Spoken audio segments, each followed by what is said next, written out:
Después de este movimiento vinieron las misiones mundiales, 1700, 1800, más o menos, siglo XVIII, siglo XIX, que fue el movimiento más grande de la historia del cristianismo. Y nos provee historias llenas de heroísmo. Por primera vez, Estados Unidos comienza a mandar misioneros al mundo, como David Livingstone, Hudson Taylor, que funda las misiones en China, William Carey, que lleva el evangelio a la India, Morrison, Moffat, hombres que llevan y arriesgan su vida al mundo entero. Y comienza a llegar el siglo XIX y el inicio del siglo XX, cuando comienzan las organizaciones cristianas a mandar a casi todos los pastores a Alemania a estudiar teología, donde predominaba el racionalismo alemán y el racionalismo de Jacques Rousseau, un filósofo francés ateo. En 1930 se juntan las principales denominaciones cristianas en Estados Unidos y establecen las 8 bases que forman la doctrina fundamental de nosotros. Escucha esto. Cualquier iglesia o cuerpo o organización que crea estas 8 cosas son nuestros hermanos en Cristo. Número 1, la inspiración de la Biblia como la única regla de fe y conducta para nuestra vida, inerrable e infalible. Número 2, el nacimiento virginal de Jesucristo. Número 3, la deidad de Jesucristo. Número 4, la Trinidad. Número 5, la resurrección corporal de Cristo. Número 6, la salvación por gracia, sin ninguna otra obra, ni sacrificio, ni rito, ni sacrificio, ni peregrinación, ni cualquier cosa. La salvación es por fe, nada más. Número 7, la redención. Solamente la sangre de Cristo paga los pecados. Y número 8, la necesidad intrínseca del ser humano de nacer de nuevo. Que mientras el ser humano no sufra una regeneración por el Espíritu Santo, no puede entrar al reino de Dios. Estas 8 declaraciones ponen y tapizan lo que se llama ahora el fundamentalismo.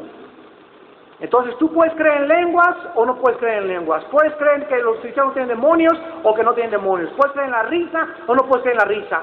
Todas esas son no esenciales, pero si cualquiera de estas no la crees, aunque creas en los que te acabo de mencionar, nos vamos a ver en el cielo. Porque estas son los que forman el fundamento de la iglesia cristiana.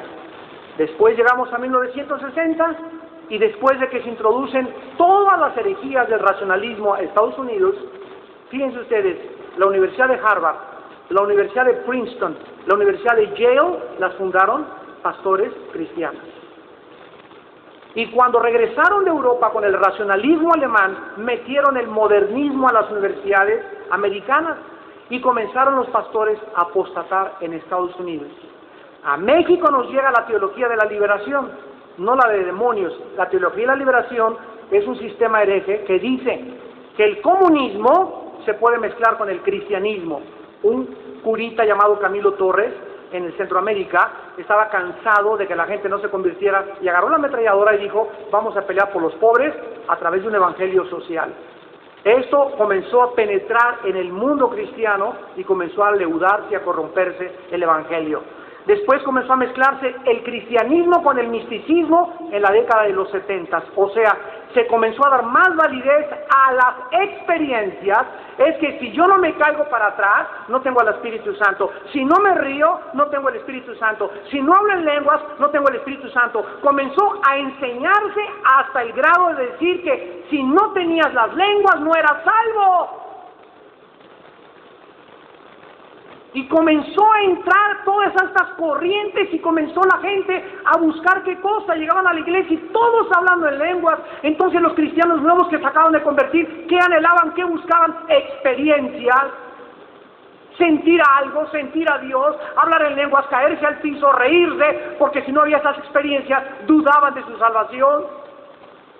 Y se llegaron a extremos tan radicales. Ahorita, gracias a Dios, ya están aterrizando todos. Pero se llegaron a extremos tan radicales que hicieron muchísimo daño a la obra de Dios. Y luego vino la teología del reino, que enseña que la iglesia establecerá el reino de Cristo en la tierra y vencerá a Satanás aquí en la tierra. Y se subieron al Popocatépetl a dispararle flechas a Satanás, y se fueron al mar y le echaron aceite al mar, y se fueron a Teposteco y comenzaron a clavar piedras, a hacerle, y que Satanás tiene su imperio en Éfeso, y fueron a Grecia y fueron a Roma, y comenzó una persecución contra el diablo. Y la Biblia nos dice, resiste al diablo, jamás nos dice, persíguelo. Es una guerra entre los ángeles de Dios y los ángeles caídos de Satanás. Nosotros solamente, dice Santiago 4, resístelo y huirá.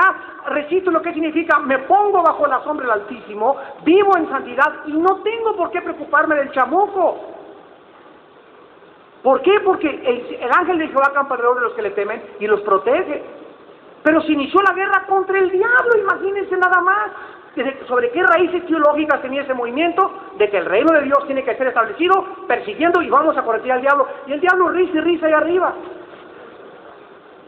Yo digo, los hermanos llegaron a mi casa, Armando, estamos haciendo una peregrinación a ir a Catemaco, Veracruz, ahí está el centro del espiritismo, y vamos al Chamuco fuera y a tomar para el Señor. Y dije, mira hermanos, si alguien va por una iglesia en Catemaco y quiere hacerle guerra al diablo, no hay ningún problema. Llegas, Padre, establecemos este lugar, oramos y punto, ¿verdad? Pero ustedes quieren ir a hacerle guerra al diablo y decir, vamos a sacar el principado de Catemaco y nos vamos a regresar a nuestra casa, ¿cuántas horas y cuántos días el principado va a dejar Catemaco? ¿1, 2 días, 3 días? ¿Qué creen que ya se va a ir y no va a regresar jamás? Entonces comenzamos, ¿qué cosa? A desviarnos de la predicación del Evangelio y a perder el tiempo en una guerra en la que no tenemos parte. Lo mismo que hizo Hitler en la Segunda Guerra Mundial. Hitler no tenía guerra contra los judíos, ni siquiera era un estado Israel, y de repente deja Inglaterra, deja Estados Unidos, deja Rusia y se vuelve contra los judíos y pierde el tiempo en la solución total y final contra los judíos cuando ni vela tenían en el entierro porque odiaba a los judíos, y eso lo hizo perder la guerra y perder su dictadura. Y lo mismo que hace el diablo con sus mismos siervos, lo hace también en la iglesia. Y tenemos que tener discernimiento para no dejarnos llevar por cualquier viento de doctrina. Necesitamos estar establecidos, hermanos, en la palabra de Dios. Necesitamos meditar día y noche en este libro de la ley. Necesitamos leerla a tiempo y predicar a destiempo y exhortar, porque vendrá tiempo cuando no querrán oír la doctrina. La gente ahora tiene comezón de oír y tiene comezón de oír cosas que no están en la palabra de Dios. ¿Y por qué? Porque esa es la razón por la cual el diablo nos quiere sacar de nuestro objetivo principal. ¿Cuál es el objetivo de la iglesia? El objetivo de la iglesia es uno y siempre ha sido el principal: ir y predicar el evangelio a toda criatura. Si tu iglesia no tiene evangelismo, si tú no eres un ganador de almas, aunque te rías, te caigas para atrás, te eches machincuepas y te hagas piruetas allá abajo en el suelo, mientras tú no seas un ganador de almas, se te olvida que el Espíritu Santo nos fue dado y el poder de Dios para ser testigos. No para experiencias místicas, para ser testigos. Si Dios te quiere tumbar al suelo, si Dios te quiere hacer que te rías, eso es un problema de Dios, Él es soberano. Pero no busques eso. Busca a la palabra, busca tu relación con Dios, busca tu comunión con Dios y deja que Dios pueda trabajar en tu vida de una forma libre y soberana. Y cuando nosotros acabamos en este siglo en el que estamos comenzando a predicar el Evangelio al mundo entero, nos damos cuenta que la segunda misión de la iglesia es el discipulado. ¿Cuántos estudios de la Biblia tomas a la semana? ¿Cuántos estudios tú como pastor o como hombre de Dios a tu familia, a tus hijos, les enseñan la Biblia todos los días? Si tú no eres una persona que gana las almas y discipulas a alguien, no has entendido la comisión cristiana: ir a predicar el Evangelio y a ser discípulos. Y mientras Él viene, hermanos, que Dios los guarde en paz, que les dé entendimiento, que oremos por todos aquellos que han sido atrapados como las moscas en la telaraña en el sistema romano católico, que es el sistema más anticristiano de toda la historia del cristianismo. La gente está y sigue ciega, pero tenemos que amarlos a ellos, pero estar en contra del sistema. Ora por sus familiares que pertenecen a ese sistema. Dicen Judas, algunos que dudan, arrebátalos del fuego. Tenemos ya, el tiempo se nos acaba, que ya no andamos con medianías, que, ay, pues no lo quiero ofender. Jesús vino a ofender con la predicación de la verdad. Ya no podemos en los tiempos que vivimos andarnos a medias tintas. O somos verdaderamente siervos de Dios y estamos dispuestos a morir por nuestras convicciones, o jamás podremos ser llamados verdaderamente hijos de Dios.